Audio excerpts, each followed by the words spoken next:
Hey everyone, I'm Jazz, this is Endless Road, and in this video it's all going to be about how we fitted a lift kit onto the Renault Trafic to raise the suspension up. So let's dive in. So here we have the spacers. Now these ones are blue here, these are for the rear.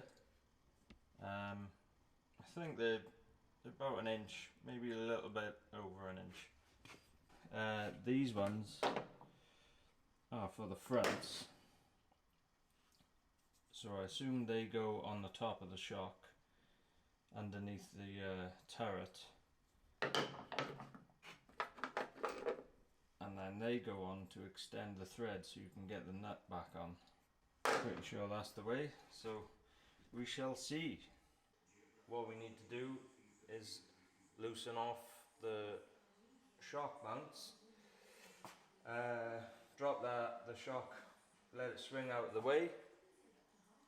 That should drop the axle down, loosen the spring, and then we can pop the spacer in and then put it all back on. So obviously first thing you need to do is take the wheels off and jack it up. You don't need to see that, you all know how to do that. You could do it with an impact gun. Mine's broken at the moment, so I'm going to have to do it the old school way of ratchets and spanners. I would use a breaker bar first, because it's probably tight, and then it's 21 mil, sorry. I don't think it's a welded nut, so we need a 21 mil spanner as well. So here goes.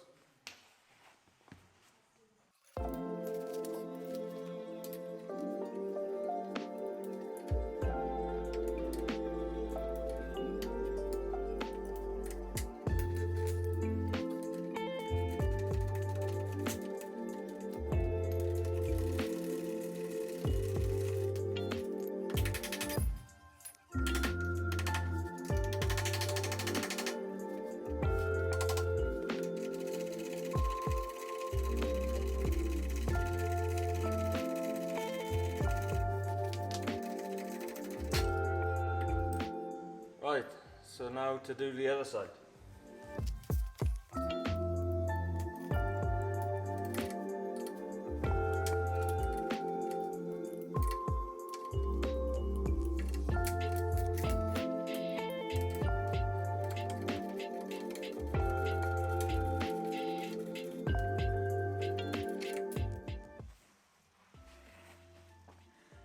Just gonna get the jack and put it underneath the axle because there is a little bit of tension on it, so I don't want it springing down.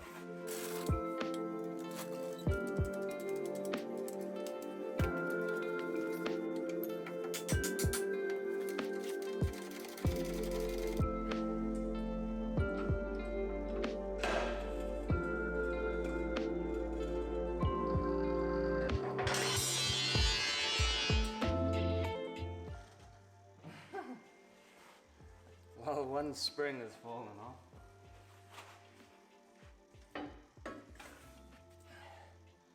One spring. Right, these didn't come with any instructions at all, so I'm just guessing. So I think I've figured it out. I mean, why couldn't they just put instructions on? That cutout there is too small to fit onto the bit sticking up on the spring seat here. Plus there is a rubber there to stop the springs from sliding around. That won't fit in there because that is bigger than that, and if you put it on there, and as you can see there's a gap in between because of this raised surface, so that can move around loads on there, so that ain't right. It ain't gonna go underneath then, because then the spring will slide around on that. So press go on the top?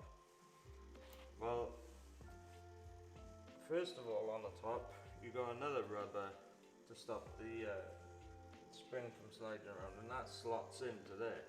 That will fit on top of it, but then this cone is a bit too small to sit inside the spring, and plus I think because you've got a rubber there to stop the spring from sliding around, the spring should be touching that. So I think that goes on there, and then that goes in there, and then that goes on there like that.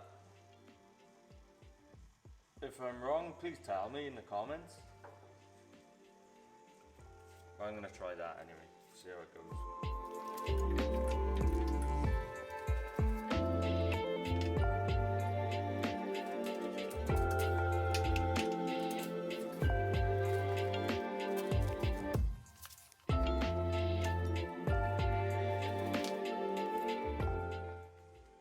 So to get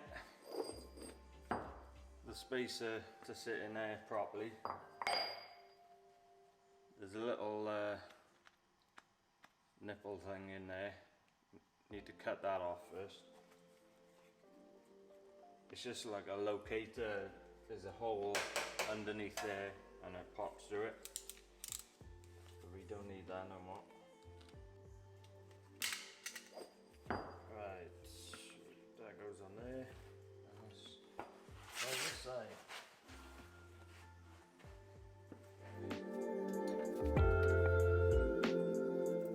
So I've just noticed something quite funny. That's the spring I just fitted on the driver's side. So I've just gone to fit this one on.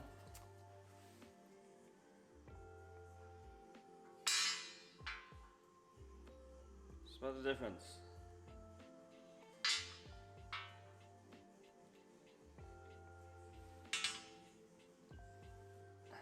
This is snapped, and we have quite a few coils missing off that, so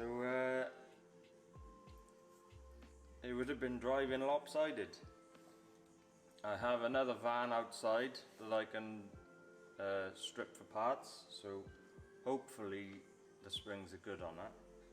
Only need one, so I'll take a look at that now.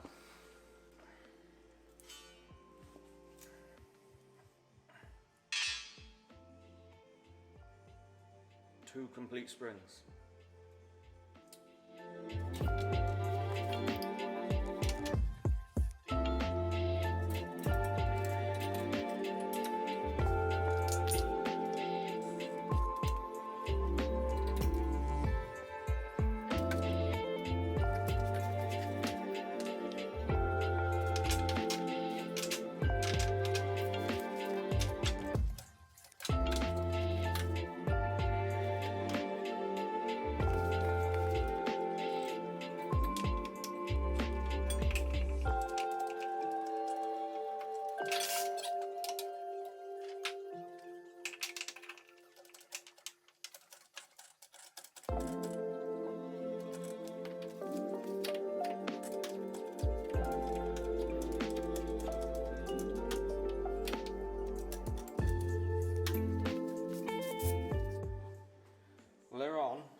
Quite difficult with only one person. So now to get the bolts back into the shocks.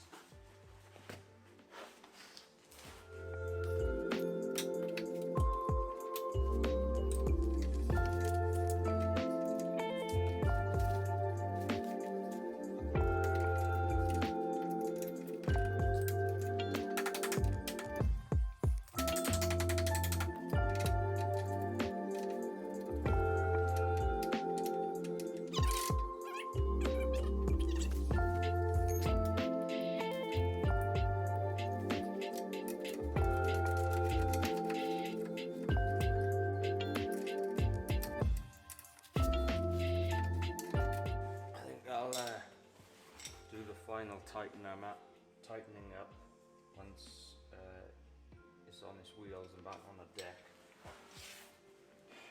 because you could get squeaky bushes from tightening it up in the lowest droop position.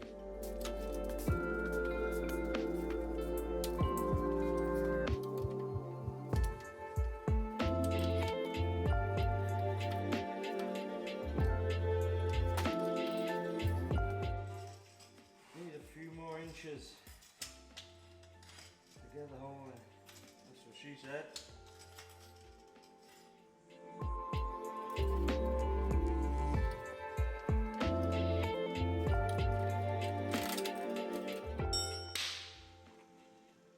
Dunsky. Spacers in, then we put the wheels on and then just nip the bolts up on the shocks.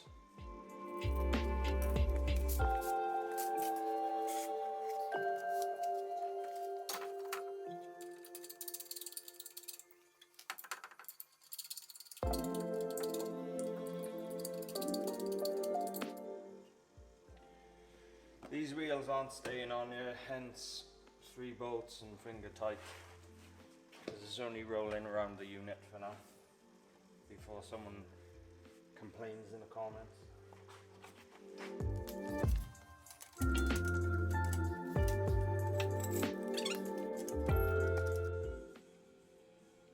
Going to tackle the front now. As I understand, shock has got to come off. Again, we've got no instructions. Shock has got to come off and the spacer goes on top of that. So to get the shock off, loosen off the top of the tie rod, 2 lower mounts there, and then the one at the top.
Top.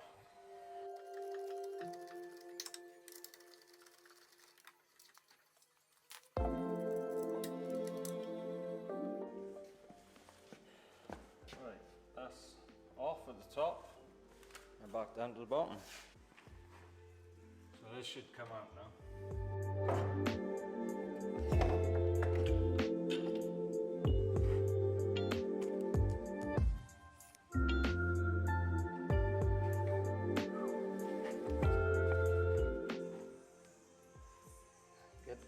Driver's side off.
passenger side, the top hat is knackered. But luckily enough, the one on the salvage van outside is good. The top of the shock there, the top mount, the bearing is dug into it and everything. So I've completely taken the salvage, the shock off of the salvage van. I'm going to use it on this. Fortunately, the top hat was good as well. For this side, top hat is good on this side. So I don't need. I've already taken the driver's side off of that side in preparation, but I didn't need to. But there we are. So now we just got to figure out how these spacers go on now. Right. Pretty sure I've worked it out. So that goes on there to extend the thread. I gotta take the bearing off, so I gotta clamp the spring. Imagine that's not on it. Take that nut off, so that cylinder comes off, bearing comes off. Then that goes on, like that. Bearing over the top. Then that. Because you want, that's designed to sit in its own compartment up there. And obviously, because it's rubber, it has friction. So yeah, and now that'll spacer it up like 1.25 inches to match the rear then, I think. Right, so I already got some spring clamps on the shock here. Gotta use spring clamps. Take that nut off the top here, then it's basically a missile. So you don't want to take your head off or anything.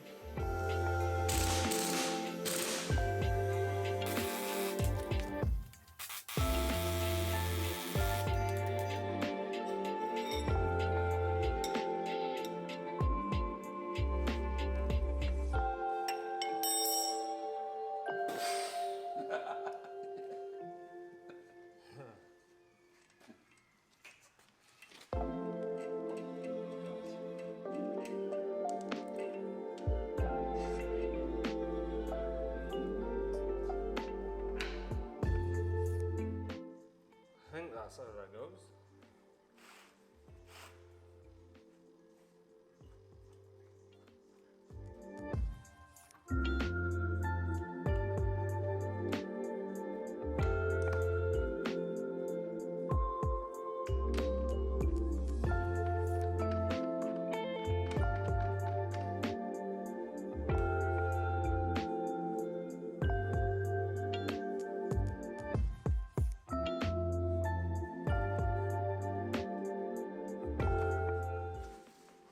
Like that.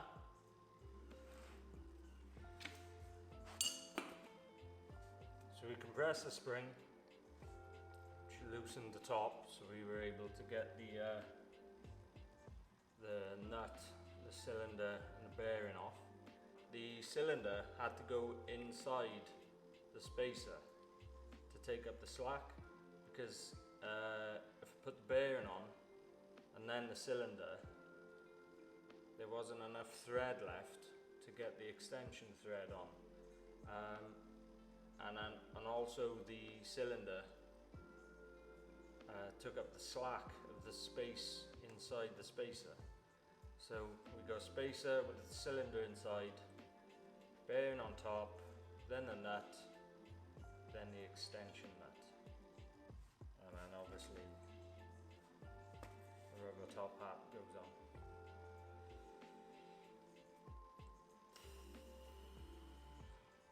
Let's just nip that up anyway.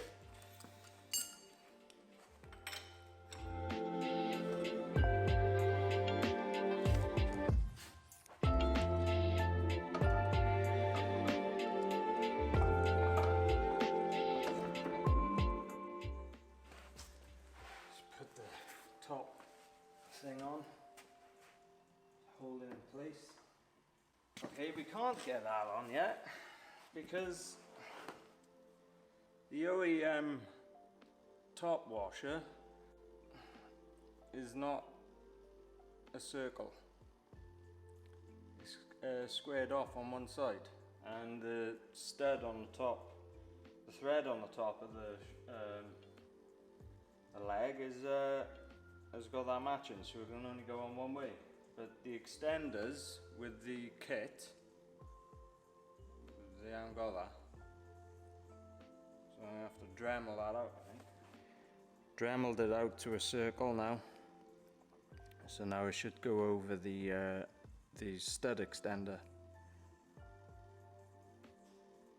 Without doing that, it wouldn't go over it. Okay, let's get the driver's side. No, passenger side. Done the driver's side. Let's get the passenger side back up. Top hat on first. I think that's what it's called anyway.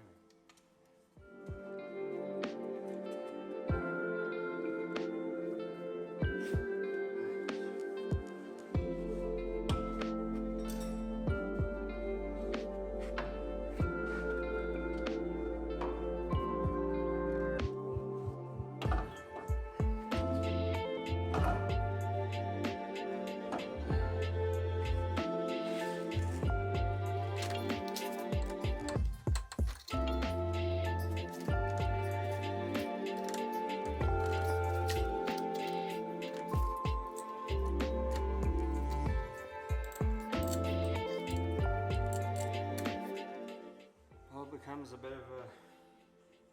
little bit harder to get back on once the leg is longer.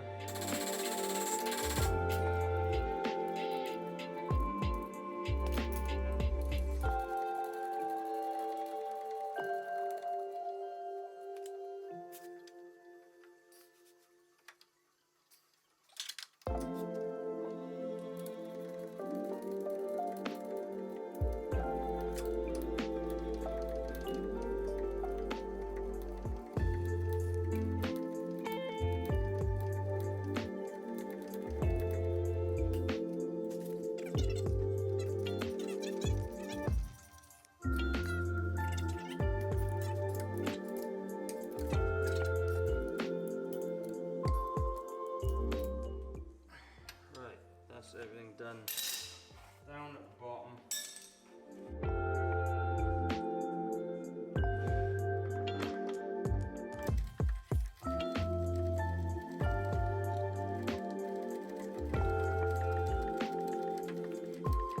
Right, so let's show you the results of the lift kit fitted.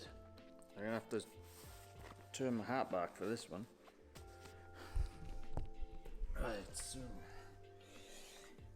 here we go. You can see the spacers fitted at the top there. Obviously everything tightened up now. And you can see on the other side there. That's the front, the rear, sorry, rear dent. And then if we go around to the front would be harder to see because it's tucked up way at the top there. Let's see if we can get a torch up there for you. Get the camera in.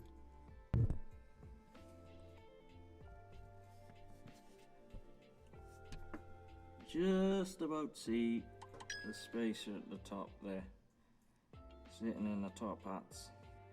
So we got the wings on the van now, so we can get a good measurement of the difference in the arch gap. Gonna measure from the wheel to the arch compared to another van that's outside, just in case it's got different tyre sizes on. So from the wheel to the edge of the arch is just under 26 centimeters. about 2 mil under 26 centimeters. In inches, it is a smidge over 10 inches. That's the front. And then the rear is 26 centimeters bang on. 10¼ inches on the back. So let's have a look at a standard van. Standard van on the rear is 20 centimeters or a smidge under 8 inches. And then on the front, to be precise, is 21.3 centimeters, just over 8¼ inches. So to sum up on that, we got a difference from a standard van to our van. On the front, we got a difference of 4.5 centimeters or about 1¾ inches. So that we can take as pretty accurate. And then on the rear, obviously they've got stuff in the back of their van, so it's going to weigh it down a little bit. So can't really take this as legit. But we got a difference of 6 centimeters and 2¼ inches. So it's going to be somewhere in between 4.5 and 6 centimeters on the rear as well. So that's what the spacers have raised it up on our van, which I'm happy with because it gives us more space for the knobbly tires and more ground clearance as well. So yeah, that's our fitting guide on the Renault Trafic spacer, Renault Trafic lift kit. Could have been a lot better. I mean, they're well made, but they could have thrown some instructions in. Even some of the rubbish ones that just come with pictures would have been better than nothing. Just show what order they go in with the OEM parts. But they're all on now and they fit good, and it's done what it says on the tin. It's raised the suspension. Haven't done a road test of it yet, so maybe we can do that in a future video. And obviously in a future video we'll be getting upgraded tires on and wheels as well. Give us a subscribe to keep up to date on future progress on the van there and other builds. Thanks for watching. I'm Jazz. This is Endless Road. Cheers.